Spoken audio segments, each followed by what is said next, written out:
Well, hello again everyone, and we're back on the coffee table project. One thing that a few people have said to me is, Alex, how are you going to fit the top onto the frame? And the answer to that is, I haven't got a clue. I don't plan that far ahead. It's not like I've produced a design or anything, or even thought a great deal about it. We've just ploughed into it. There's no room here for overthinking things and focus groups and discussions, meetings and that sort of thing. We just crack on. So next time someone mentions things like, oh, failing to plan is planning to fail and that sort of ropey old rubbish, then yeah, just tell them that here we rely on serendipity and luck to come through for us.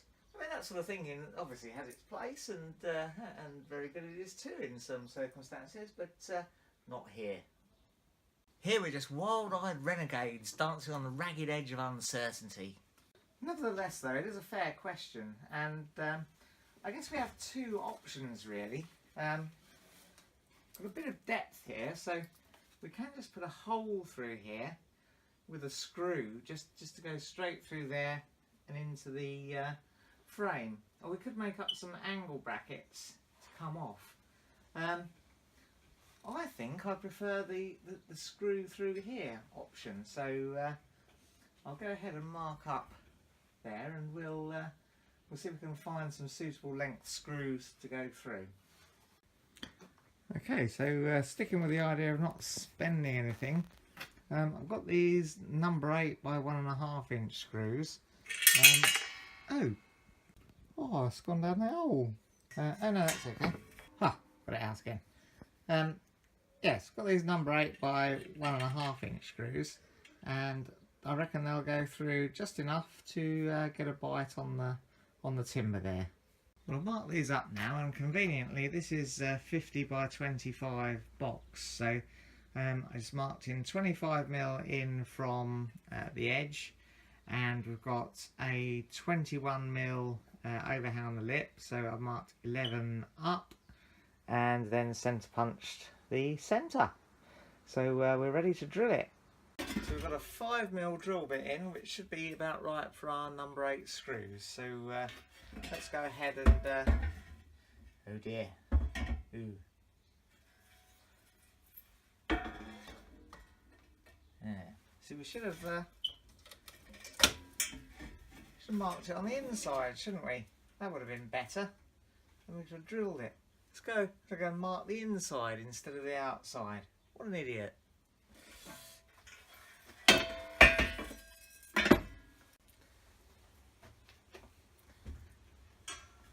Well, I suppose you'll all be saying, Alex, you failed to plan there, and you failed. But no, we didn't. We just hit a minor snag. But anyway, I've remarked it now on the inside, and let's go ahead and drill.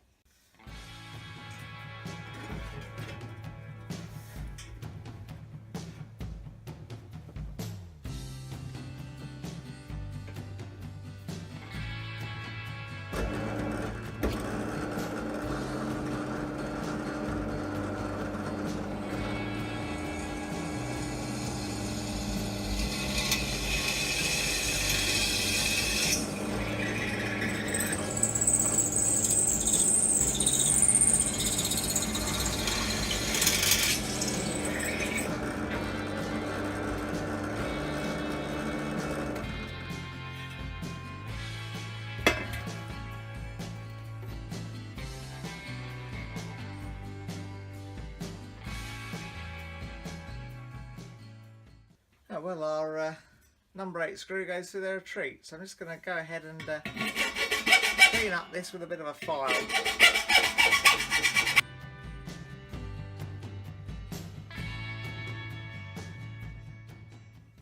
Well, I did have a bit of a go at cleaning up the frame using this grip blasting gun which I've got in the garage, but it wasn't particularly successful.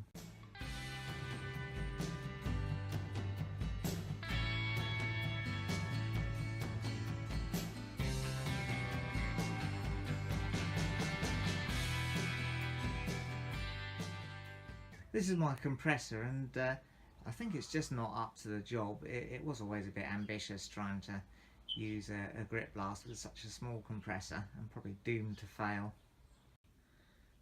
Yeah, that's all I really managed to get done in probably about 40 minutes or so. It does make quite a good finish, but you just have to keep waiting for the compressor to catch up, and then you do one tiny small patch, probably about the size of that one there, and then have to wait again for the air to build up. So that's no good at all. So I think it's back to the wire brush.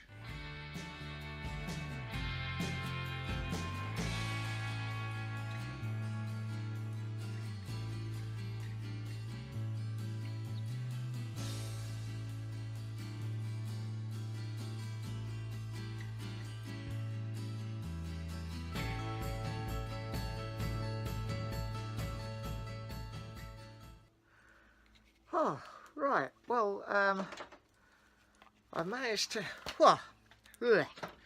I managed to get all the old blue paint off the frame. So yes, let's have a look.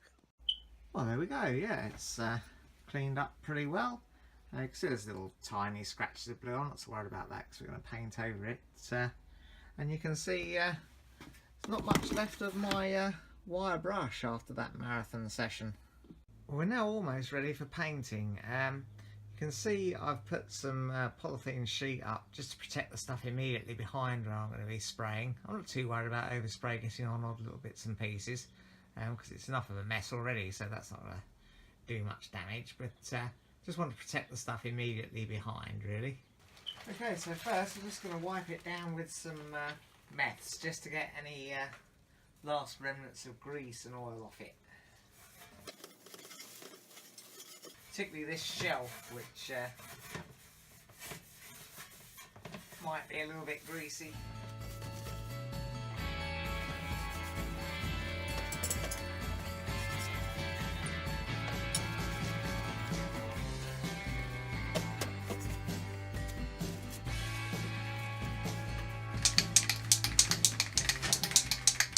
So I've got some of this leftover etching primer, so let's give that a go.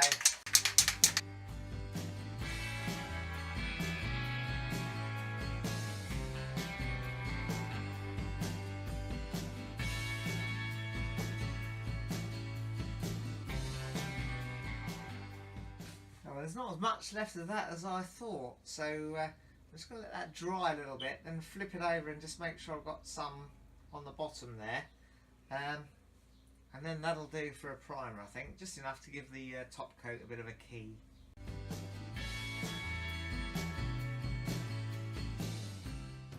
I've got this truck bed liner leftover paint from when I did the little cage underneath the motorhome to support the waste tank. It comes out as a textured finish and it's pretty tough, so I'm thinking this would be a good top coat.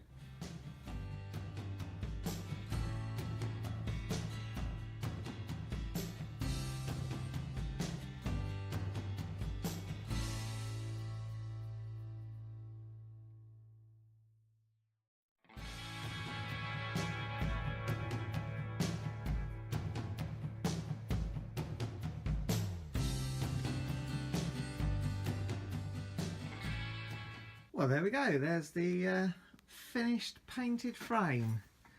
Now we've just got to fix the top on and add some feet, I guess. Oh, we've got a bit of finishing off to do on the top as well. But now it's time to pack away because we've got my granddaughter's dance show to go to tonight. Well, that's all for now. If you enjoyed it, press like. Subscribe if you want to see some more. Ring the bell to be notified when we upload something new.